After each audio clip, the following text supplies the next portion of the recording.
नमस्ते दोस्तों, मैं doctor Amit Dhako ji, neurosurgeon and head of the department of neurosurgery, Manipal hospitals, Baner, Pune.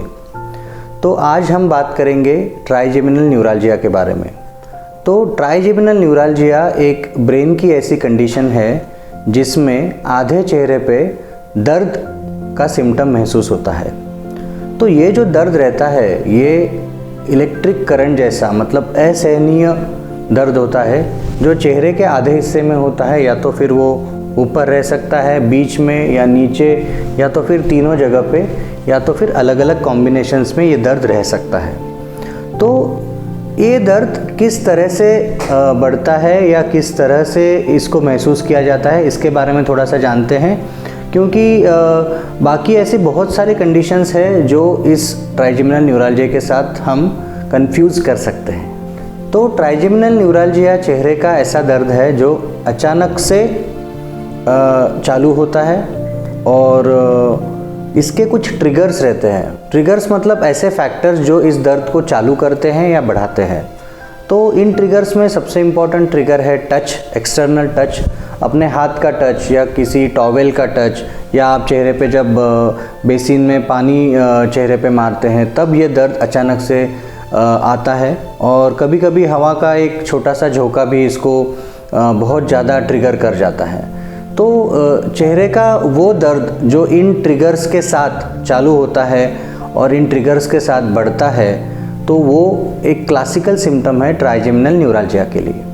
तो जब भी कोई पेशेंट हमको बताता है कि डॉक्टर साहब हम जब खाना खाते हैं या हाथ चेहरे को लगाते हैं उस साइड में, या फ़ैन चालू करते हैं, या तो हम ठंडी हवा में बाहर जाते हैं, तब ये दर्द अचानक से चालू हो जाता है। और जब वो चालू होता है तो एकदम असहनीय दर्द रहता है, इलेक्ट्रिक करंट जैसा दर्द रहता है, और कितना भी अपन सोने की कोशिश करें वो अपने को सोने नहीं देगा, या दवा खाने के बाद भी बहुत देर तक ये दर्द रहता है, क्योंकि ये एक नर्व से ओरिजिन होने वाला दर्द है। और नस का दर्द जो होता है ये बहुत ही गहरा दर्द होता है।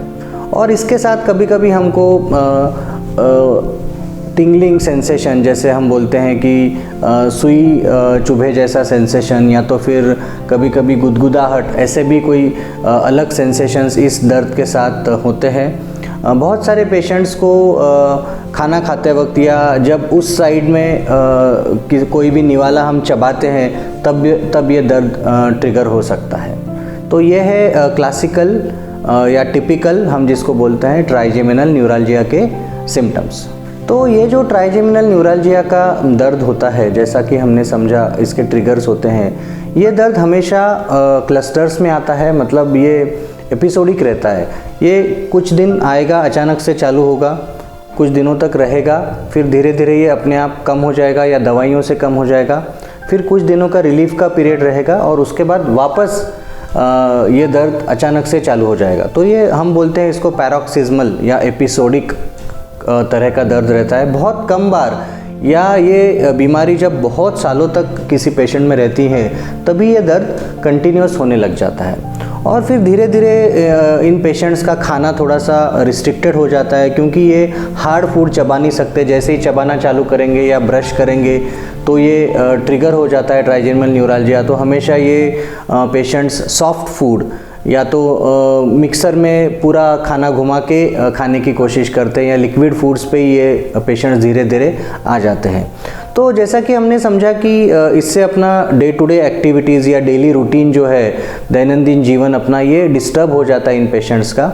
और इसीलिए हम ये समझते हैं कि ट्राइजेमिनल न्यूराल्जिया को जितने जल्दी हो सके आइडेंटिफाई करना चाहिए और उसको ठीक तरह से ट्रीटमेंट मिलना चाहिए।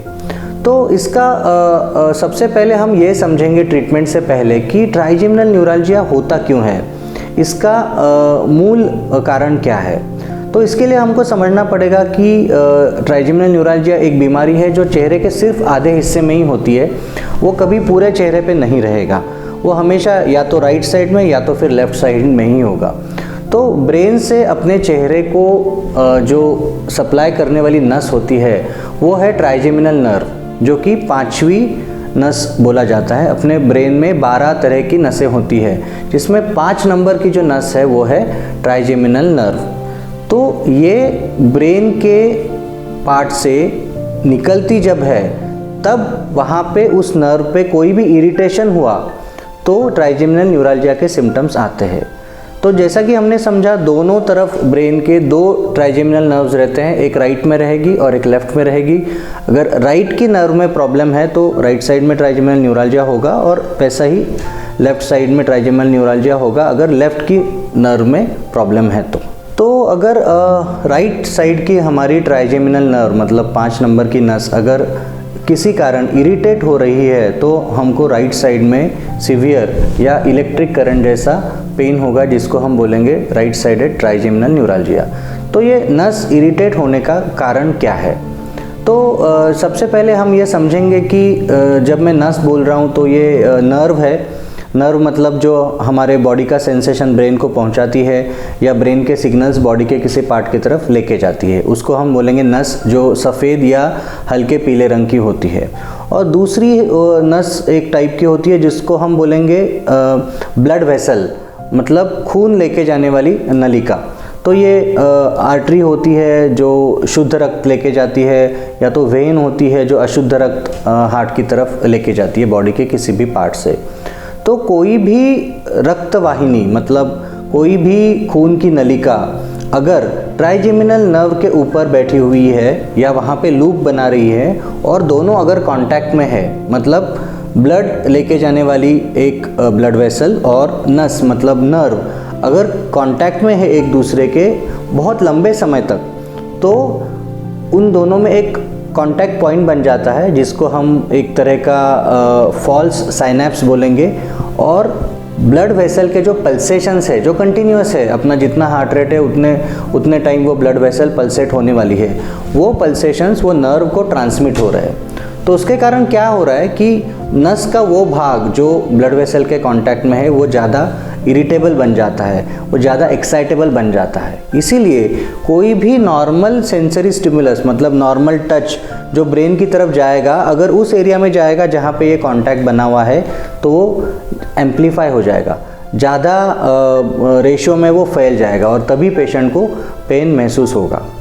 तो इन अ नटशेल मतलब छोटे इसमें अगर हम इसको समझें तो एक नॉर्मल ब्लड वेसल है और एक नॉर्मल नस है जो 5th नर्व है अपनी ट्राइजेमिनल नर्व, दोनों एक दूसरे के कांटेक्ट में है, जो कि नॉर्मली अपने नॉर्मल इंडिविजुअल्स में नहीं होगा। अगर ये कांटेक्ट्स में है तो इसका पल्सेशन ब्लड वेसल का उसको ट्रांसमिट हो रहा है और वो एरिया रूट एंट्री जोन हम जिसको बोलते हैं, जहाँ पे वो नस ब्रेन के अंदर जाती है, ब्रेन स्टेम के अंदर जाती है, वो हाइपर एक्साइटेबल या हाइपर इरिटेट हो जाती है और यही कारण है, मूल कारण ट्राइजेमिनल न्यूरल्जिया के लिए।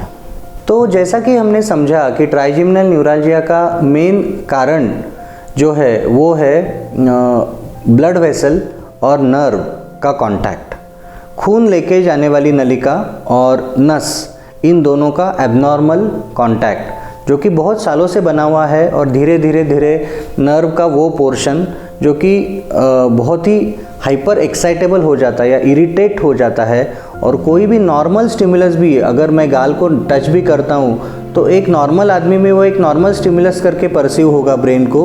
ट्राइजेमिनल न्यूरल्जिया के केस में वो एक्सेसिव या बहुत ज़्यादा हाइपर सेंसिटिव वो ब्रेन उसको परसीव करता है और इसीलिए वो सीवियर पेन पेशेंट को फेस में होता है। तो एक बार हमने ये समझ लिया कि इसका मूल कारण ये है तो इसका ट्रीटमेंट करना बहुत आसान हो जाता है। तो ऐसे पेशेंट्स में सबसे पहले हम एक MRI करते हैं जिसको हम बोलते हैं सिस्टर्नोग्राम, 3D सिस्टर्नोग्राम MRI, जिसमें ये जो नसें हैं और ब्लड वेसल्स है ये अपने को क्लियरली दिख जाते हैं। और राइट साइड में या लेफ़्ट साइड में कोई भी नस अगर ब्लड वेसल के कांटेक्ट में है तो ये लूप हमको समझ में आता है। तो सबसे कॉमन ये अगर नस हम देखेंगे तो ये सुपीरियर सेरेबेलर आर्टरी मतलब अपने छोटे दिमाग की एक आर्टरी होती है, वो ये नस को दबाती है। या तो फिर कभी कभी पाइका या वर्टिब्रल आर्टरी या कभी कभी बेजिलर आर्टरी, ये अलग अलग ब्लड वेसल्स है ब्रेन में जो कि नॉर्मल रहते हैं, लेकिन ट्राइजेमिनल न्यूरल्जिया के केस में वो नर्व के बहुत नज़दीक रहते हैं, कांटेक्ट में रहते हैं और उसको हाइपर एक्साइटेबल कर देते हैं। तो 3D सिस MRI में हमको ये समझता है कि कौन सी नस ट्राइजेमिनल न्यूराल्जिया को इरिटेट कर रही है, वहाँ पे लूप बना रही है, वो एक नस है या दो नसें हैं, कभी कभी 2 से 3 4 नसें भी ट्राइजेमिनल नर्व को दबा सकती हैं, मल्टीपल एरियाज ऑफ कॉन्टैक्ट रह सकते हैं। इसको हम बोलते हैं न्यूरोवैस्कुलर कॉन्फ्लिक्ट, मतलब नस और रक्तवाहिनी मतलब खून नलिका, इनका कॉन्फ्लिक्ट या कॉन्टैक्ट।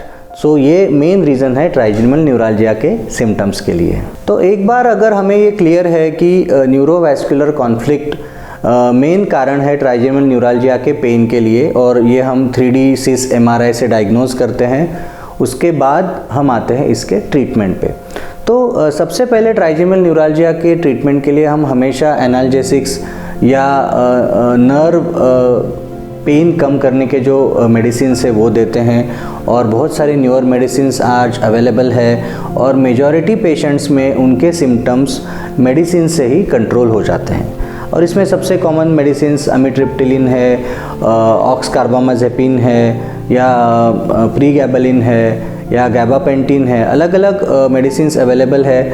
आप किसी भी आपके नज़दीकी न्यूरोलॉजिस्ट से कंसल्ट करके ये मेडिसिन्स सही डोसेस में ले सकते हैं। इनके थोड़े साइड इफ़ेक्ट्स हो सकते हैं, कोई रिएक्शंस आ सकते हैं, वो आपके न्यूरोलॉजिस्ट या न्यूरोसर्जन एडजस्ट करके आपको ये डोसेस देंगे या बदल के देंगे अगर आपको ये मेडिसिन सूट नहीं हो रहे तो।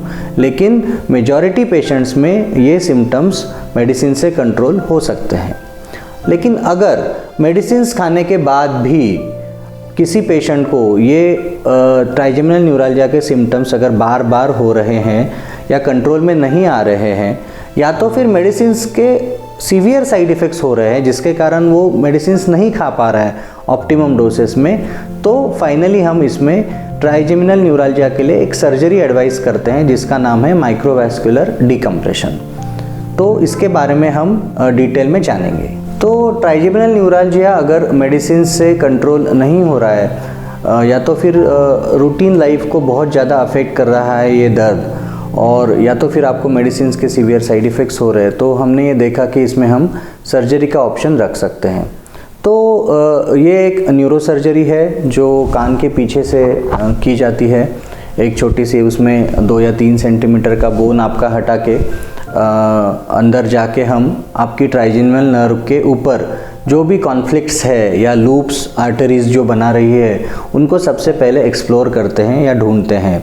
वो कभी कभी एक नस रहती हैं, कभी कभी दो ब्लड वेसल्स कंप्रेस करते हैं, कभी कभी वेन्स मतलब जो इम्प्योर ब्लड हार्ट की तरफ लेके जाते हैं वो भी ट्राइजेमिनल नर्व को कंप्रेस कर सकते हैं। तो ये सारे पॉइंट्स ऑफ कांटेक्ट हम सबसे पहले एक्सप्लोर करते हैं, ढूंढते हैं। ये सर्जरी माइक्रोस्कोप से कैरी आउट होती है और बहुत ही फाइन इंस्ट्रूमेंट्स इसमें यूज़ किए जाते हैं। और एक बार हमने ये फाइंड आउट कर लिया कि ये पॉइंट्स ऑफ कांटेक्ट कहाँ पे है, कितना कांटेक्ट है, तो ये जो ब्लड वेसल है मतलब रक्त नलिका जो है इसको हम ट्राइजेमिनल नर्व से सेपरेट करते हैं। वहाँ पे कुछ ब्रेन के एडिशंस होते हैं जो अरेक्नोइड्स होते हैं, उनको हम कट करते हैं शार्पली, और उन दोनों का कांटेक्ट हमेशा के लिए अवॉइड करने के लिए हम टेफ्लॉन नाम की एक कॉटन सरी की पैच रहता है वो हम वहाँ पे रखते हैं ताकि ऊपर से ब्लड वेसल, बीच में टेफ्लॉन और नीचे ट्राइजेमिनल नर्व, इस तरह से उन दोनों का जो कांटेक्ट है वो पूरी तरह से तोड़ा जाता है और जो भी ब्लड वेसल के पल्सेशंस है वो अभी ट्रांसमिट ट्राइजेमिनल नर्व को नहीं होंगे। तो ये एक क्यूरेटिव सर्जरी है क्योंकि हमने ये समझा है कि ट्राइजेमिनल न्यूराल्जिया का जो मूल कारण है ये न्यूरोवैस्कुलर कॉन्फ्लिक्ट है या कांटेक्ट बिटवीन ब्लड वेसल और नर्व है। इस कांटेक्ट को अगर हम तोड़ते हैं और बीच में टेफ्लॉन जैसा न्यूट्रल मटेरियल अगर हम रखते हैं तो इमीडिएटली पेशेंट का जो पेन है वो पूरी तरह से गायब हो जाता है। तो जैसे ही पेशेंट एनेस्थीसिया से वेकअप करता है वो बोलता है कि हमारा जो पेन है वो भी गायब हो गया। इतना इंस्टेंट इस सर्जरी का रिज़ल्ट रहता है। It's a major surgery, neuro surgery है। इसमें बहुत ही कम चांस है कभी कभी इन्फेक्शन या कुछ ब्रेन स्वेलिंग होने का, लेकिन ये बहुत ही माइनर होता है। हज़ारों में एक आधे केस में ऐसा होता है और वो भी ट्रीटेबल है। सो रिलेटिवली सेफ सर्जरी है और इस सर्जरी के बाद पेशेंट के जो मेडिसिन्स है ट्राइजेमिनल न्यूरalgia के वो पूरी तरह से बंद हो जाते हैं या एकदम कम मात्रा में वो चलते हैं और पेशेंट को सिग्निफिकेंट बेनिफिट होता है। 2018 से ऑलमोस्ट अभी 4 साल हो गए। कौन से साइड में दर्द होता है? इधर होता है ये इधर या इधर नहीं होता? नहीं दाहिने साइड में नहीं, लेकिन बीच में इधर लेफ्ट साइड में। हाँ। यहाँ पे और यहाँ पे होता है कि सिर्फ ऊपर होता है? नहीं यहाँ पे होता है और जैसे यहाँ छूते हैं तो करंट की तरह लगता है। कहाँ छूने पे करंट की तरह लगता है?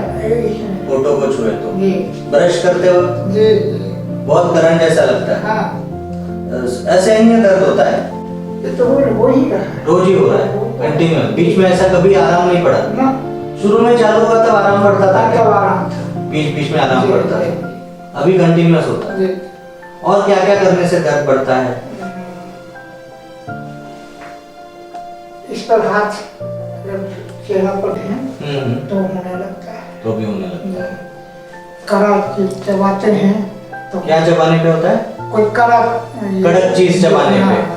हाँ जो हुआ ना पंखा वगैरह चला तो? हाँ तो उसमें भी से मोटरसाइकिल से भी आ रहे थे।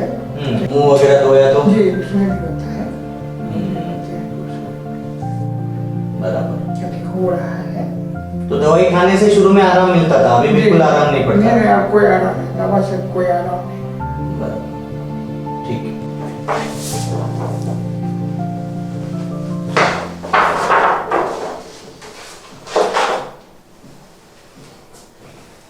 चलेगा, कल करेंगे ऑपरेशन। हाँ छोटा सा है, ज्यादा बड़ा नहीं है, यहाँ पीछे से करेंगे, चिंता की कोई बात नहीं है। आपको तो ज्यादा दर्द महसूस नहीं होगा ऑपरेशन के बाद, ठीक है? बाद में जब होश में आएंगे एनेस्थीसिया के बाद तब हो सकता है हल्का सा दर्द लगे, बाकी तो कुछ नहीं है, ठीक है? यहाँ पे हाँ कान के पीछे पूरे बाल भी नहीं निकालेंगे आपके, इतने ही बाल थोड़े से यहाँ तक निकालेंगे, ठीक है? और फिर बाकी इनको ब्लड प्रेशर वगैरह है, शुगर? हाँ शुगर और बीपी तो है ही ना। शुगर और बीपी है, ठीक है, कंट्रोल में है ना? जी अभी तो कंट्रोल में। तो जैसा कि हमने देखा हमारे ये पेशेंट में 2018 से मतलब करीब करीब 4 साल से लेफ़्ट साइड ट्राइजेमिनल न्यूरalgia के लक्षण है और उन्होंने क्लियरली हमको ये बताया कि हवा का झोंका या कोई भी कठिन चीज़ वो चबाते हैं तब उनको ये दर्द का करंट महसूस होता है। शुरू में ये दवाई से कंट्रोल होता था, अभी उनको ऑलमोस्ट डेली ये पेन हो रहा है और दवाई से कंट्रोल नहीं हो रहा है। और ऑक्सीटॉल मतलब ऑक्सकार्बाजेपिन ये दवाई उनको चालू थी, लेकिन उसका एक साइड इफ़ेक्ट जो सोडियम कम होना होता है वो भी उनको 2-3 बार हुआ। तो ये सब फैक्टर्स को कंसिडर करते हुए उनका जो रूटीन लाइफस्टाइल है ये पूरी तरह से बदल गया है और दवाइयों के साइड इफ़ेक्ट्स भी है और डेली पेन भी है। तो फाइनली हमने ये निर्णय लिया कि इनमें हम माइक्रोवैस्कुलर डिकम्प्रेशन की सर्जरी जो है लेफ़्ट साइड में करेंगे। तो देखते हैं उनके MRI में हमको क्या दिखता है। तो जैसा कि मैंने आपको बताया कि ये 3D सिस MRI हम करते हैं जिसमें ये छोटा ब्रेन मतलब सेरेबेलम है और ये ट्राइजेमिनल नर्व है, ये जो हमको दिख रही है ये राइट वाली नर्व है और ये लेफ़्ट वाली नर्व है। इधर हम देख सकते हैं ये बहुत ही मोटी और अच्छे से दिख रही है लेफ़्ट वाली ट्राइजेमिनल नर्व। और यहाँ पे जो मैंने एरो बनाया है एक ब्लड वेसल इसके कांटेक्ट में है। यहाँ पे अगर हम देखते हैं तो ये blood vessel superior cerebellar artery यहाँ पे लूप कर रही है, टर्न कर रही है और नर्व के कांटेक्ट में है। तो ये है इनके न्यूरalgia का मेन या मूल कारण न्यूरोवैस्कुलर कन्फ्लिक्ट, जो कि हमको 3D सिस MRI में क्लियरली दिख रहा है और पेशेंट्स के सिम्टम्स भी बराबर आधे साइड में है, लेफ़्ट साइड में ही है। तो आई एम वेरी श्योर कि माइक्रोवैस्कुलर डिकम्प्रेशन के बाद इनको अच्छे से न्यूरalgia से राहत मिलेगी और इनकी दवाइयाँ भी पूरी तरह से बंद हो जाएगी।